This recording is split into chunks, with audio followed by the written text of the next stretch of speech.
Tilboksin erittäin tukevat työkalulaatikot ovat kaikilta osin rosteria, niin lukot kuin saranatkin.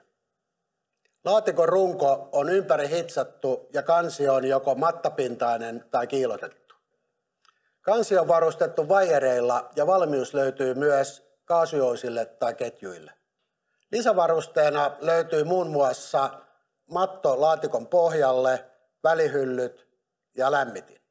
Laatikoita on saatavilla vakioleveyksissä aina 1450 mm saakka ja räätälöitynä asiakkaan toiveiden mukaisesti. Valikoimastamme löytyy myös kannakkeet useimpiin eri asennustarpeisiin.